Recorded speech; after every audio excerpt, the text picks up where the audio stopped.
എല്ലാവർക്കും ഉണ്ടൂസ് മൾട്ടി ടോക്സിലേക്ക് ഒരിക്കൽ കൂടി സ്വാഗതം. പതിവ് പോലെ ഇന്നും റിക്രൂട്ട്മെന്റ് വീഡിയോ തന്നെയാണ്. അപ്പോൾ നമുക്ക് നേരെ വീഡിയോയിലോട്ട് പോയാലോ. Urgent recruitment for male nurses to NEOM project industrial kingdom of Saudi Arabia.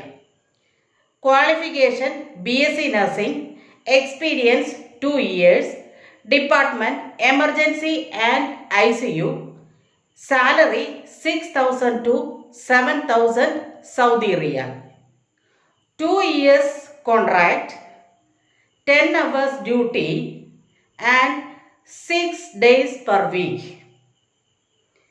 free accommodation and medical insurance, data flow completed and prometric passed candidates required. Meridian trade link എന്ന agency വഴിയാണ് ഇപ്പോൾ ഈ റിക്രൂട്ട്മെന്റ് നടക്കുന്നത്. ഈ റിക്രൂട്ട്മെന്റിനെ കുറിച്ചുള്ള എല്ലാ സംശയങ്ങളും നിങ്ങൾക്ക് ഏജൻസിയുമായി ബന്ധപ്പെട്ട് ക്ലിയർ ചെയ്യാവുന്നതാണ്. ഏജൻസിയുമായി ബന്ധപ്പെടാനുള്ള ഇമെയിൽ അഡ്രസ്സും അതുപോലെ ഫോൺ നമ്പരും ഞാൻ തീർച്ചയായിട്ടും ഡിസ്ക്രിപ്ഷൻ ബോക്സിൽ മെൻഷൻ ചെയ്യുന്നതാണ്. അപ്പോൾ ഈ വീഡിയോയും നിങ്ങൾക്ക് വളരെയധികം ഉപകാരപ്രദമാകുമെന്ന് കരുതുന്നു. അങ്ങനെയാണെന്നുണ്ടെങ്കിൽ എന്ത് ചെയ്യണം? സബ്സ്ക്രൈബ് ചെയ്ത് ഒന്ന് സപ്പോർട്ട് ചെയ്യുക. കൂടാതെ ലൈക്ക് ചെയ്യുക, കമന്റ് ചെയ്യുക, ഷെയർ ചെയ്യുക. ഇനിയും മറ്റൊരു വീഡിയോയുമായി കാണുന്നിടം വരെ എല്ലാവർക്കും സ്നേഹത്തോടെ ബൈ ബൈ.